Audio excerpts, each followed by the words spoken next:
Монголчууд зөвхөн өөрийнхөө түүхийг биш, дэлхийн түүхийг бүтээлчсэн улс.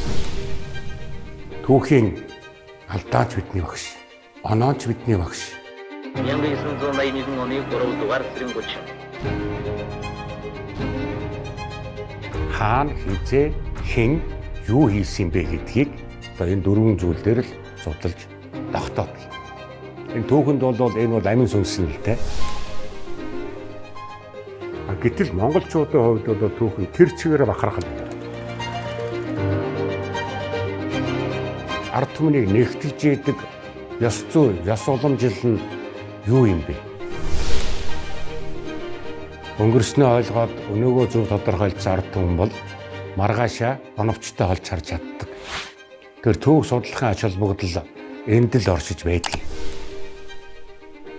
Би бол түүхч Үлзий Баатар. Энэ бол Ментор Хаб.